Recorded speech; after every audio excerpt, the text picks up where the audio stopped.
And we are recording both. Hey, let's get a cool little side-by-side here.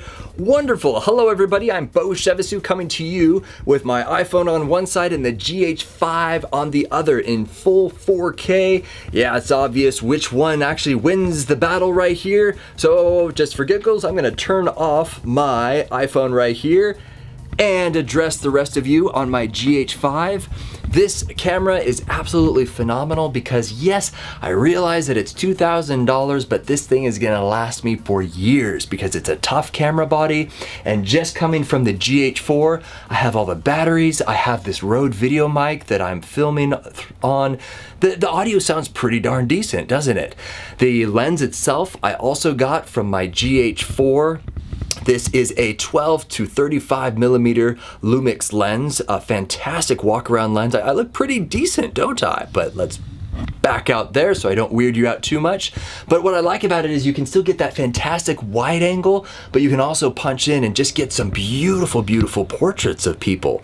And so that's it. I just wanted to give you a quick little sample of this video in full 4K before we hop on over and take a look at the rest of this review on the Panasonic GH5. Hello there, Amazon.com. It's me, Beau. I review and test all sorts of fun, fantastic things around the internet. Today I'm coming to you with my GH5 camera. Now, I have a very unique job, and that is I run a non-profit film studio that produces video for other non-profits. So I travel all over the world since 2011, from Cambodia, which is where I got this shirt, to Nepal, to West Africa, to Mexico, you name it. So a part of my need to travel is I need a very lightweight, tough camera, and that is why I got the GH5. Now this may not apply to a lot of you out there, but I just wanted to impart my own consumer type knowledge to you, and if in fact this is helpful, then I would, well, highly recommend this GH5 if in fact you can afford $2,000 for the body. Now if you do get this, I would highly recommend that you actually get the Square Trade liability insurance. Normally I would not recommend getting insurance. And just, hey, put that fund towards a new camera eventually. But when it comes to something this expensive, highly recommended that you go beyond the warranty and actually get something up to 2 years, because then at the 2-year mark, that's when the technology starts to become somewhat obsolete.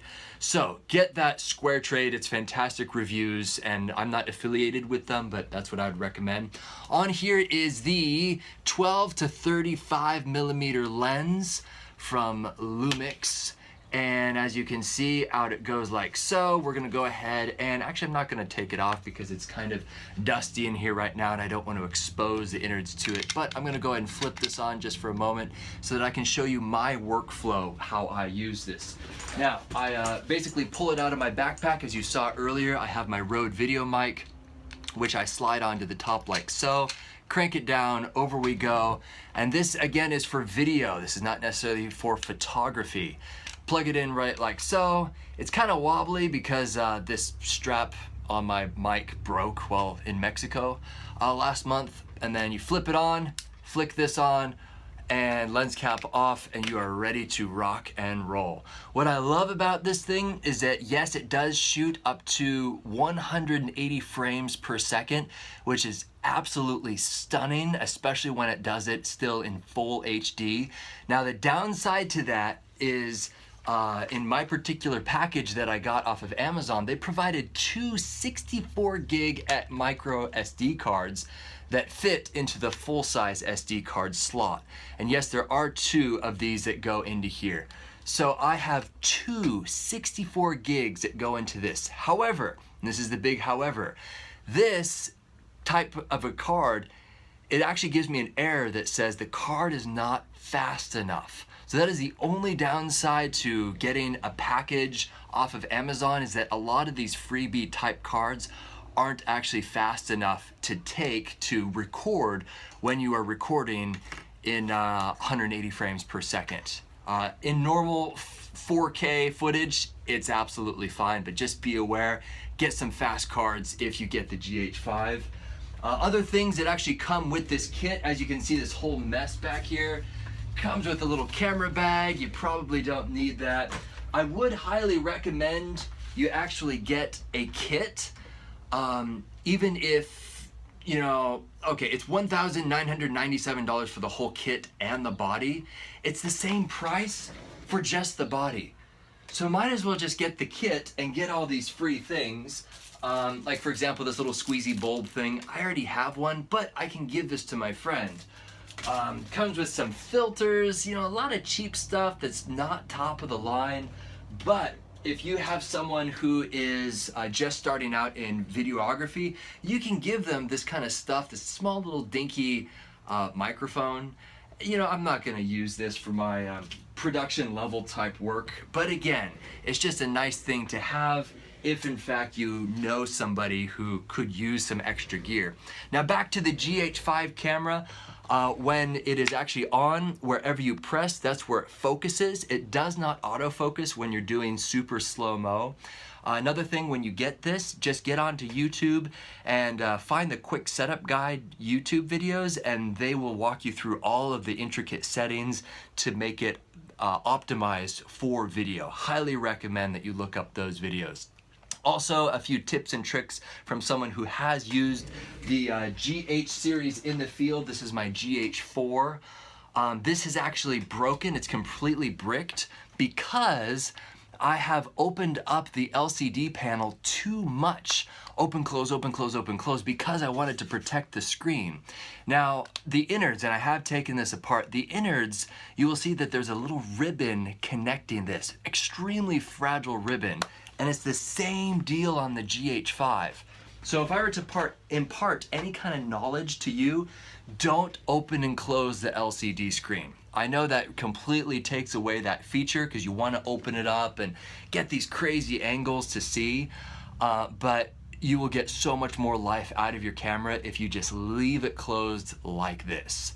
That is it. This is a quick little down and dirty review. Highly recommended. It is tough, it is lightweight, it is low profile, so you can pull it out and you're not freaking out security guards or army personnel when you're doing filming or videography in developing countries. At least is what I do. It's incredible quality footage. This is footage that you could put on a National Geographic documentary. It truly is remarkable, the quality that they can pack into this small little mirrorless camera. GH5, Panasonic has really hit it on the head. A few other fun features that I like about this, I can still utilize my GH4 batteries in this, so I don't need to buy new batteries. Check it out, same battery, so it's very polite of them. Also, they upgraded to a full HDMI size, so you don't have to get the micro HDMI cable that you needed for the GH4. You could just use a full-size HDMI right there. Isn't that awesome? And also a headphone port, which I didn't have on any of my Canon, lower level Canon, like the 70D. It doesn't have a headphone out, so I can actually monitor audio straight from my Rode video mic that is mounted on top. Very, very handy. Overall, extremely intuitive to use, fantastic quality, it's tough. I couldn't recommend this more. Absolutely incredible, at least for people who need a lightweight camera and high quality footage and who are in really atypical tough situations. I'm gonna keep going back to Panasonic. My name is Beau. I hope that this is helpful in determining whether or not the GH5 is for you. I look forward to testing and demonstrating more fun, awesome things here on Amazon.com.